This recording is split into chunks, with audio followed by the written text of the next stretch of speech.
Good evening. This is Crime Classics. I am Thomas Hyland with another true story of crime. Listen. The drone of lawmakers before the President of the Senate raps the gavel for silence. The year 44 B.C. The city, Rome. A conclave of the togaed and jeweled men waiting the arrival of Caesar. And there stands Brutus, silken clad and heavy jawed. And there Cassius, slight of figure and hawk-like features. And there Casca later called Vile. Probably he didn't deserve such a name at all, for he was only one of several who held sharp daggers beneath their vestment this day, the Ides of March. Here he comes.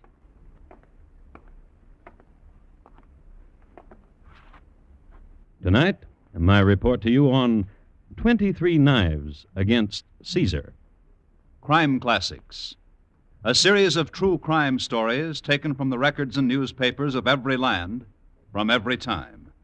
Your host each week, Mr. Thomas Hyland, connoisseur of crime, student of violence, and teller of murders. Now, once again, Mr. Thomas Hyland.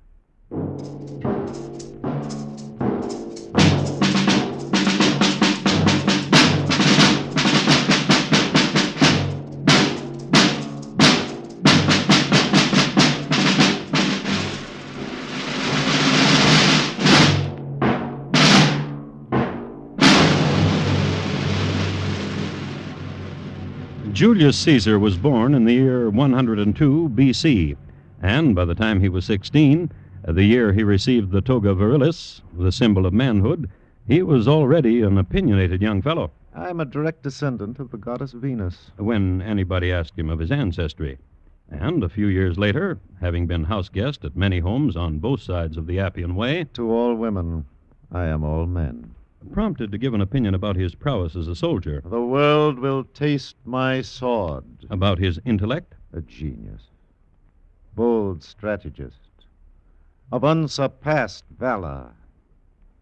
Godlike. which is a good time to tell you what he looked like. Suetonius has him as a man of tall stature, fair complexion, shapely limbs, somewhat full-faced, and keen black eyes. He was somewhat overnice in the care of his person, smoothly shaven with superfluous hair above his eyes, plucked out. He combed his hair forward to hide the fact of his growing baldness, a fact which disturbed him greatly. Cleopatra, Oh, noble Caesar. twine not your fingers in my hair. Oh, but it is the remembered touching of you that... Oh, do you have to go back to Rome? Because it is the time to. Oh, what would be better? To float on this barge till where the Nile begins, to the heaven that lies over the edge of the world, Pretty thought. of a woman in love. Woman. Girl. In truth, Woman. oh, Caesar, What? there is about you What? a divine thing. Now, girl, again. Something godlike. Long ago, oh, long ago, when I first heard the name Caesar, master of men that mastered Gaul and the unknown places beyond the seas, when my teacher said your name and what you had done, the word came to mind. Godlike. Truly? And when you came to Egypt in pursuit of Pompey, and finding him already murdered, and the weariness, and at the same time elation on your face, when I saw you for the first time. Oh, that word again. Godlike. Cleopatra. Oh, Caesar conqueror. Caesar king. Divine Caesar. Perhaps. Yes. When I return to Rome, A hero. Hero of the world. there will be talk, as you have talked. That you are of the gods. Yes. But now soft flows the Nile, and quiet curves the moon in Egypt's sky. And I am at the feet of my conqueror. Child. Queen.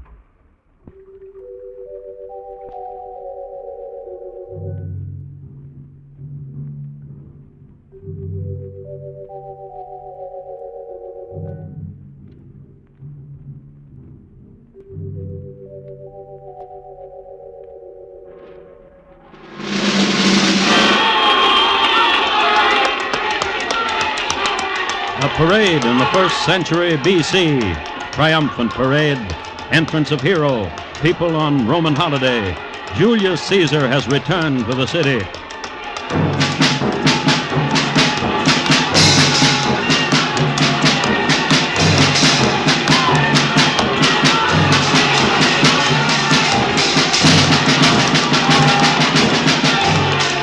Past the Temple of Concordia, past the House of the Vestals, turn left under the Arch of Septimus Severus and into the Forum. Caesar has come home from Egypt. The conqueror is home again, and laurel wreath sets well upon his brow. Everything will be all right again. Caesar will see to it, and he mounts the rostrum, and the crowd hushes. And Caesar speaks. I came! I saw! I conquered!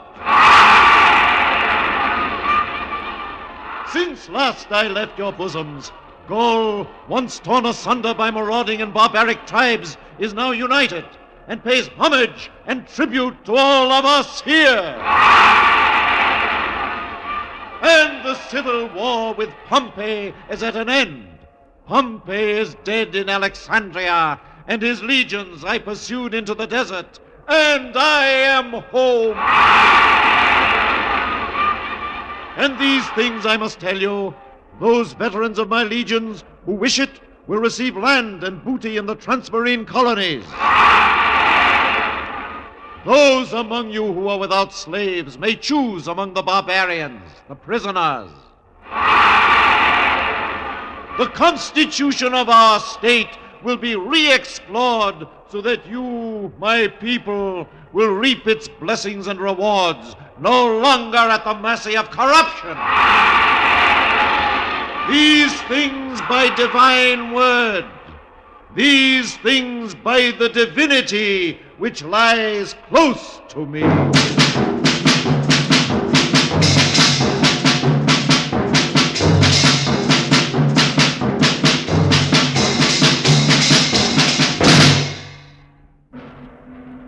And this is the first time on record that Julius Caesar hinted openly of his divine potential. He didn't shout it. He just let it fall nice and easy against the ears of the Roman citizen. And, speaking of Roman citizens, I'd like you to meet a couple. One's name is Flavius, a shopkeeper, 43 years old. Wife, 3 children. Hobbies, the spring rituals, Greek picture stories. Ambition to visit Greece. And the second citizen is named Luca. Son of Timbor, leather worker, 40 years old, wife, 2 children. Hobbies, the arena, watching all sports. Just average gentlemen. Family men, decent, home-loving, owning a toga for dress and one for work and sandals to match. And friends. And now and then they were apt to meet on the street, somewhere near their respective shops. Hey, Luca. Hail, Flavius. Where do you go? Returning from the parade. As am I. A spectacle. Yes. What ails thee? Here, where I have lifted my son Cassio on my shoulder so he could see. I have seen your Cassio. He waxes with each day. Did you get close enough to hear Caesar? Yes. What did you think? Well, I'm not sure either. what about the slaves? Are you going to take a slave? I've got 4 to feed now. He's giving too much to the veterans. Well, if it wasn't for the veterans, where would we be now? I guess so. He said he was going You to... mean about the Constitution? Uh-huh. You remember he came back from Britain? He said the same thing. He came back from Gaul, the same thing. Spain, the same thing. Now Egypt, the same thing. Only a little dustier. Talking about Egypt, Cleopatra? a friend of mine in the Legion saw her. Oh, well. He says in Egypt it was good to be Caesar. Listen, you want to stop over the shop? He brought back some picture stories. Maybe. Let me ask you something, Flavius. What? Did you hear what I heard? What do you mean? What Caesar said about divinity? I remember he said something. Divinity. You think he's trying to get us to raise temples to him? Oh, he wouldn't. I don't know. Caesar now. Maybe so. Well, Yeah, well, I have got to get back, too. give my love at home. Thumbs? Thumbs.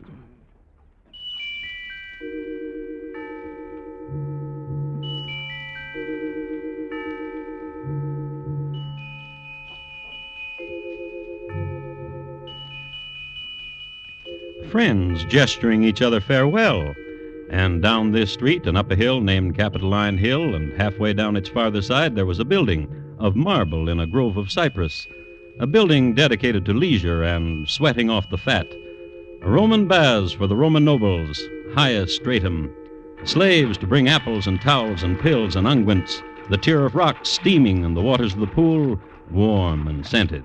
And sitting on edge, feet a dangle, two highest stratum nobles, Brutus and Cassius, waiting for their Caesar. And that's what you think, Cassius? It doesn't take a Sophocles to figure it out.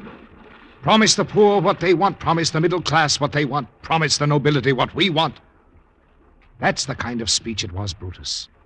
And it's a danger. Danger? Consider, he can only satisfy one group by taking away from the other. Therefore, it is impossible that he keep his promise. Therefore... I don't think that's the danger at all. Oh? What's the matter with you? Weren't you listening? Of course I was. He wants to be a god. I wanted you to say it, Brutus. Because you are his friend, and he leans much on... Hail, Brutus. Hail, Caesar! Cassius. Long life to Caesar! Not so godlike, our Caesar, when he swims. Egypt has swelled him. They say Cleopatra. Yes. Look at him. Bald. Caesar, who would be God.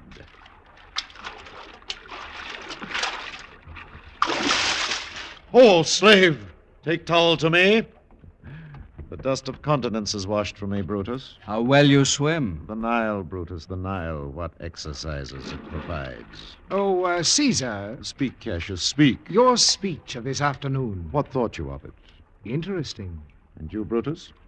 Provocative? Oh? What did it provoke, Brutus? I ask myself how it would be were I friend to a god. It would be worthwhile, Brutus. I can tell you that. And I can tell you, too, Cassius. The custom of naming new gods is only for the Greeks and Orientals. In Gaul, Cassius, I tamed the torrent of a river. In Britain, the torrent of a people. In Egypt, the queen's torrent, tamed and changed. So what now is a custom that I cannot change it? Listen. Already there is talk that... Caesar speaks, Cassius. Caesar speaks. In Egypt, the people bowed down to me and burned incense. Made sacrifice? In the Senate tomorrow, I shall propose the erection of a statue. And Mark Antony will lay upon my brow the laurel wreath. He approaches Caesar. Who? Your poet. Sinner. Oh, sinner, sinner, friend of my heart. Now, rise, rise, sinner, so that I may embrace thee. Dear sinner. Oh, I've missed you these months, and your sweet words. What Caesar. more have you betrayed? Divine Caesar. What catastrophe would be Rome's if suddenly there were no more laws but divine commandments? It must not happen. He is your friend. Rome is my life. Brutus, Yes? there are others who speak as we do. Who? Casca, Tilius, and those who are alarmed How do they speak? of the death of Caesar. Are you with us, Brutus? I have said it. Rome is my life. Therefore, death to Caesar. Death to the tyrant Caesar.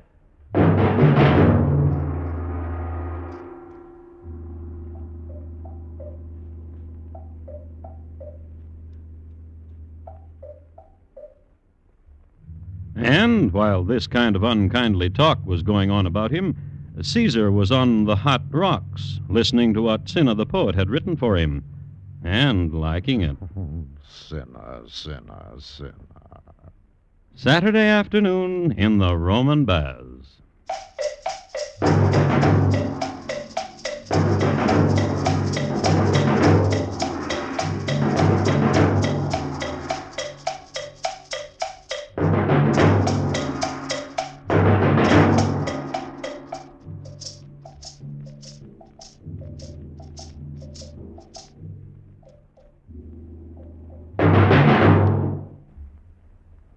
You are listening to Crime Classics and your host, Thomas Hyland. Tomorrow night, there's laughter ahead for all who come to CBS Radio to meet Mr. McNutley. Ray Milland stars as Professor McNutley, a master in the classroom who's somewhat wobbly in the social world.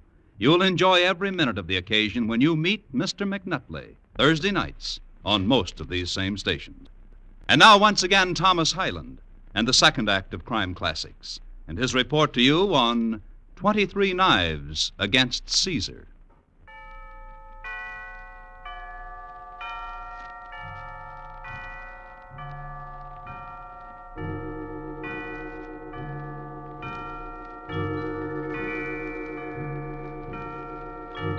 A refresher paragraph on ancient Rome.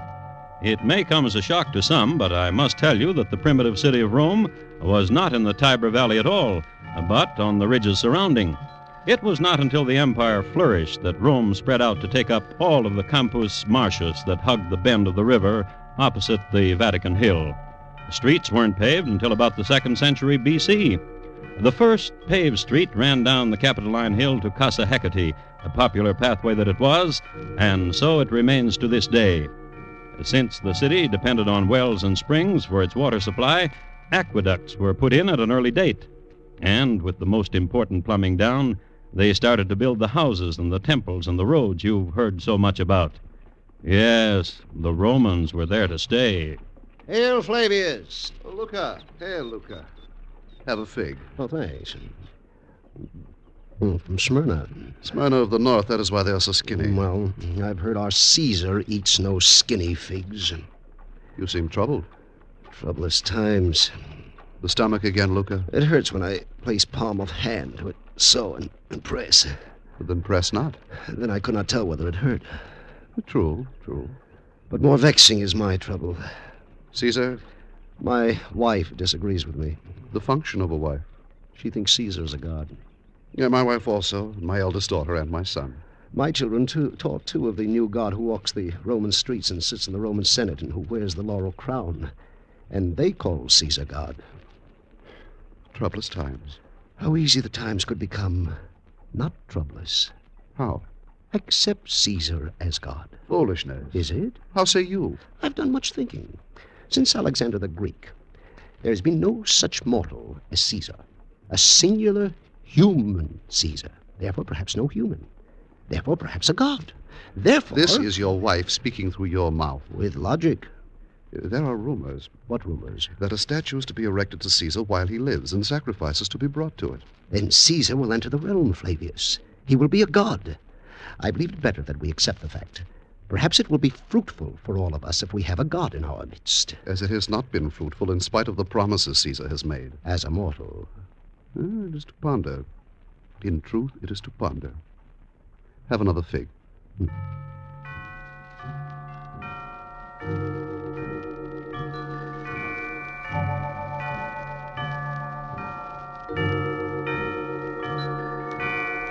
Countrymen, beloved subjects, I behold here the statue. Well up the tears in mine eyes. Shiver thou my body, be humble my soul, and yet I cannot. For within me is a flame, and a voice in the flame, a voice that speaks and says, "This is your statue, O Caesar, which they have built for you. Accept it, Caesar, divine Caesar. Hear me, my people, divine Caesar, descended from the gods and himself descended from the gods and himself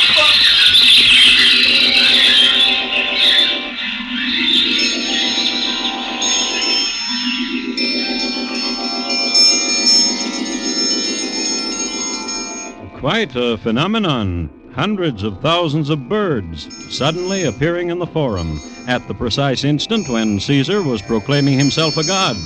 And they hovered, and they shrieked, and they beat their wings, and Caesar could not make himself heard. And the people ran from that place because they knew it was an omen. descended from the gods and himself a god. But there was no one to hear him, for all the people had fled from that place, for they knew it was an omen.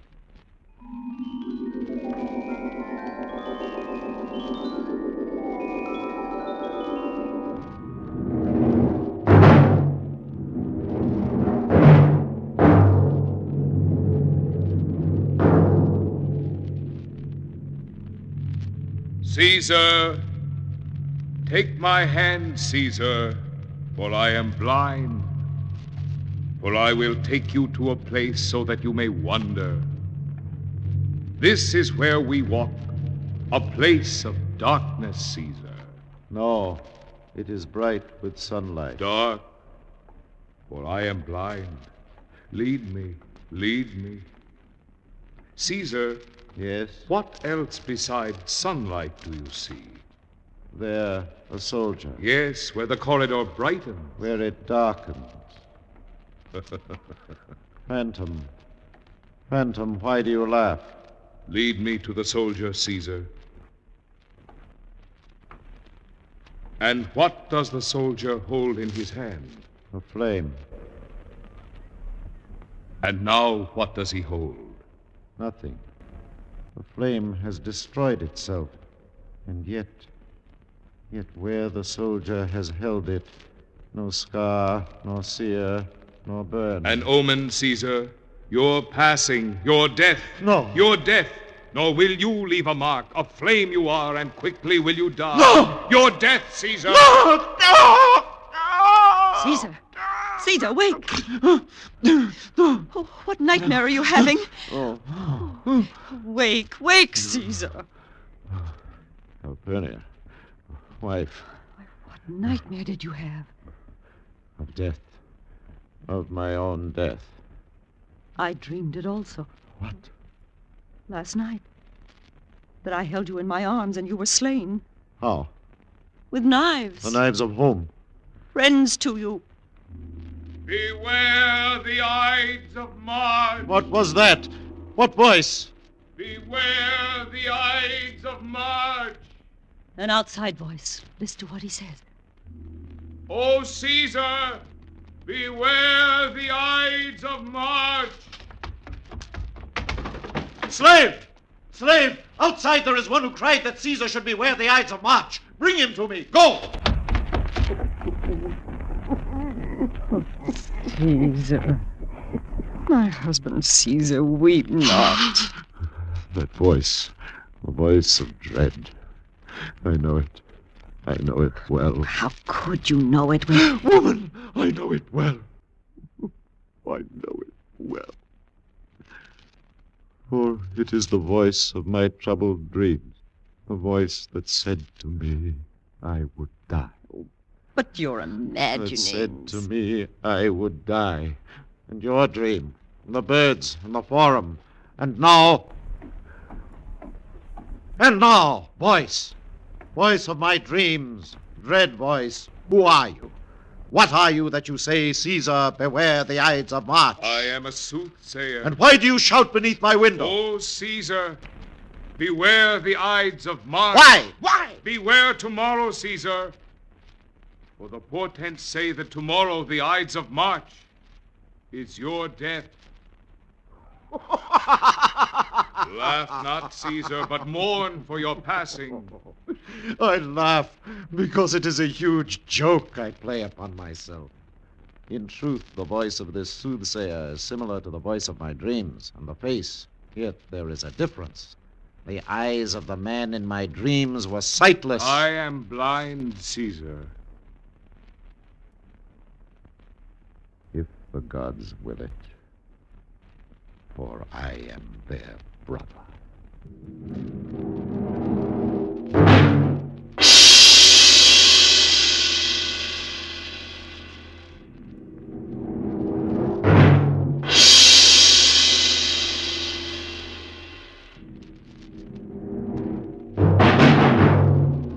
And you remember, the year 44 BC, the day, the 15th of March, the scene, the Roman Senate. I would like to read to you from Plutarch's Lives.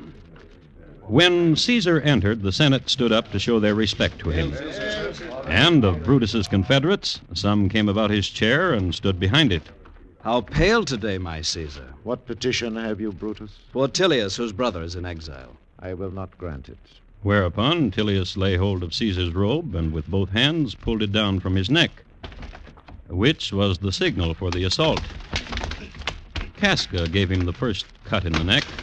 Vile Casca! What does this mean? But Casca did not answer. Those who came prepared for the business enclosed Caesar on every side, with their naked daggers in their hands.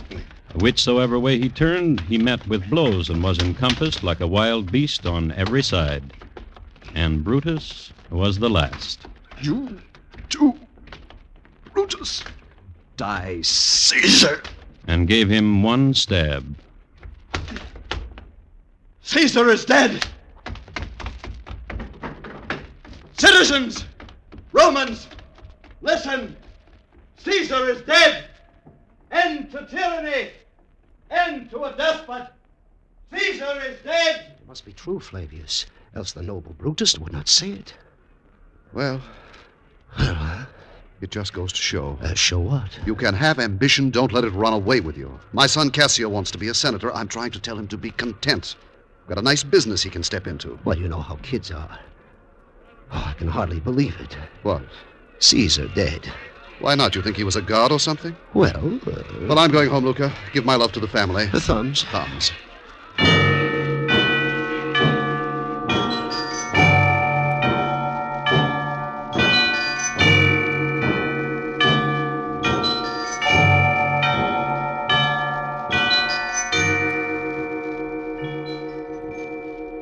"23 stab wounds were counted. Speeches were made, and Caesar was cremated. The next day, official decree by the Senate elevated him to the rank of a god. There was a celebration that lasted for 23 days, and all the Romans agreed it was one of the finest celebrations on record. They danced around his statue a lot and decked it with flowers. And a god couldn't expect much more than that.